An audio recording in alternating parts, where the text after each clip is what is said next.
말씀 찾아뵙겠습니다. 창세기 45장 6절에서 10절까지 말씀. 창세기 45장 6절에서 10절. 저희가 수화로 읽고 혼자만 따라서기 길어도 문자 읽을게요.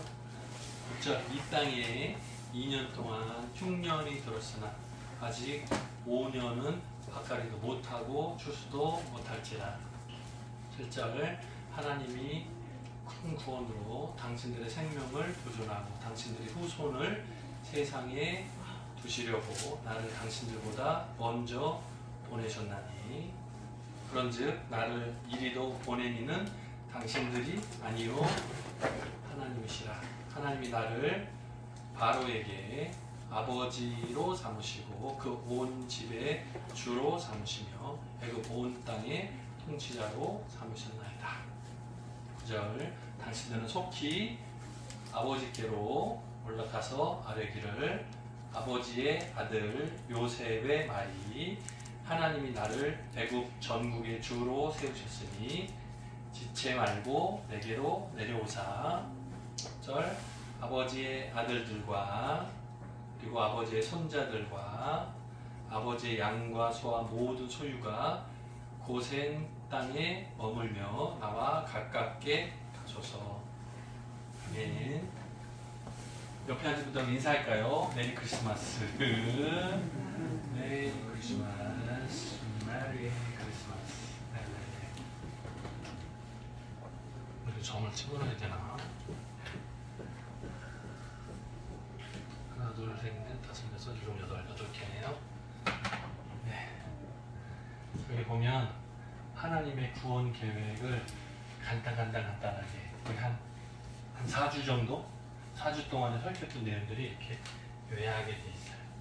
이 내용을 우리 이따 농원 제자반 끝나고 모일 거거든요. 잠깐 여기서 여기까지 수화로 설명 할까요?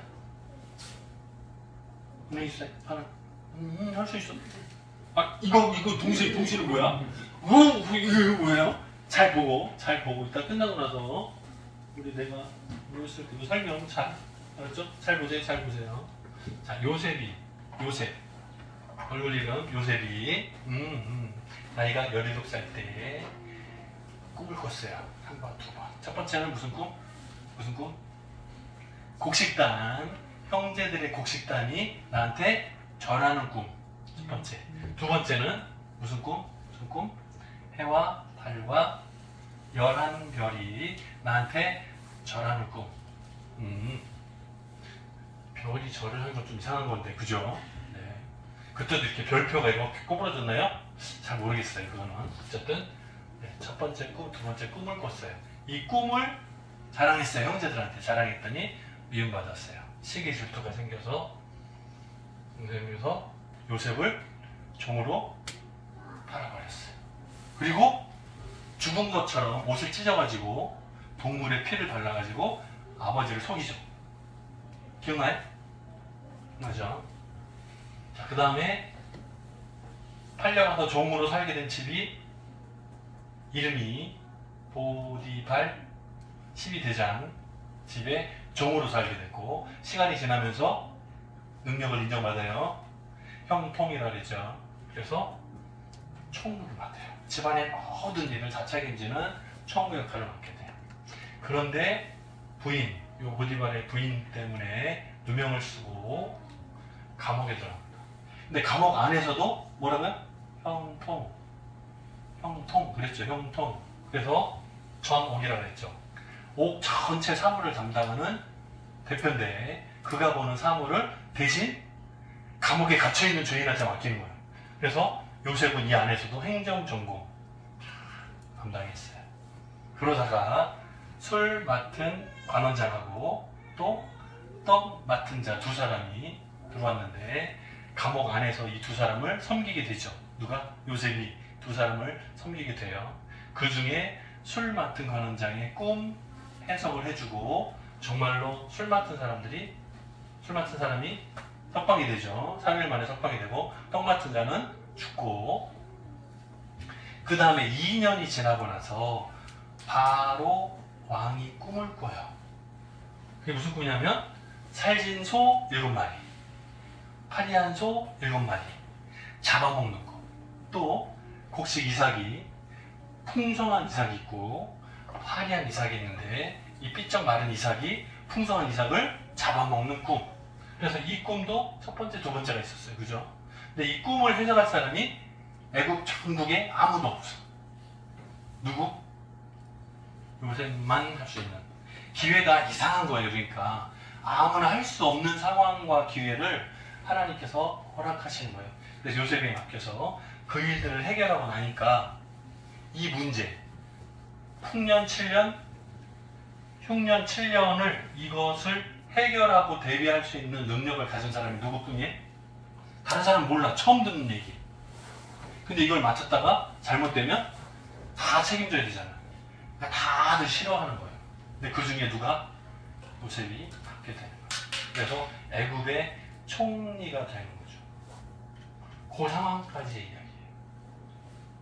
이게 하나님께서 야곱의 가정을 구원하시기 위한 뭐랄까 기초작업?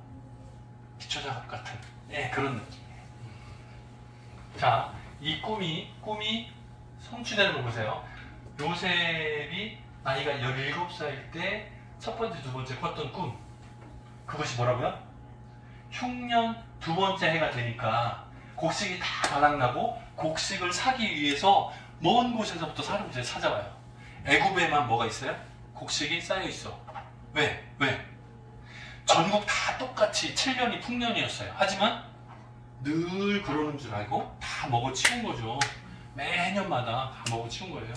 우리나라도 예전에 풍년이 되면 뭐 해요? 쌀이 충분하니까 뭐래요? 술 빚어서 다 마셔버리죠. 바닥나. 봄에는 쌀이 부족해. 우리도 마찬가지잖아요. 풍성하면 비축을 해두면 좋은데 그렇지 않다고요. 풍성하면 다 써버린다고. 대부분의 사람들이. 여기는 7년이나 계속됐으니까 풍년이 한 번 끝 아니고 7년이 계속 반복됐으니까 늘 그런 줄 알았죠. 그러다가 흉년을 탁 만나니까 어떻게 해요? 감당이 안 되는 거예요. 2년째가 지나가니까 쌓아뒀던 것이 다 바닥났어요. 그러니까 그 주변에 있는 모든 나라들이 곡식이 부족하니까 곡식 있는 곳을 찾아서 소문 들으니까 어디에요? 애굽 나라에는 곡식 창고를 넓게 지어놔서 다 보관해 놓은 거예요. 누가? 요셉이 미리 대비를 한 거예요. 자, 그래서 결국은 형제들이 곡식을 사러 찾아오죠. 그리고 절을 해요. 곡식 때문에 절을 한다. 자, 첫 번째 꿈 뭐였어요? 곡식단이 절을 한다. 똑같이 꿈이 성취되는 모양새를 여기서 만나는 거예요. 이때 요셉의 나이가 몇 살이요? 39. 지난주에 봤는데 잊어버렸어요? 나이가 꿈을 꿨을 때 처음에는 17. 지금 꿈이 성취된 나이는 나이가 39. 22년 만에 꿈이 성취됐어요.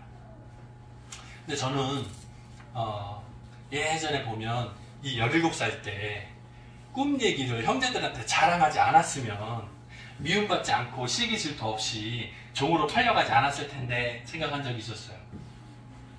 자, 그런데 이때 꿈 자랑을 했었기 때문에 뭐라고요? 그 꿈대로 성취되는 것을 알게 되는 거예요. 자, 형제들한테 오늘 말씀 읽으니까 뭐라고 그래요? 형제들이 나를 이리로 팔아서 보낸 게 아니라 하나님께서 우리 가족, 우리 민족을 살리기 위해서 나를 먼저 앞서 보내신 겁니다. 누가 하신 거예요?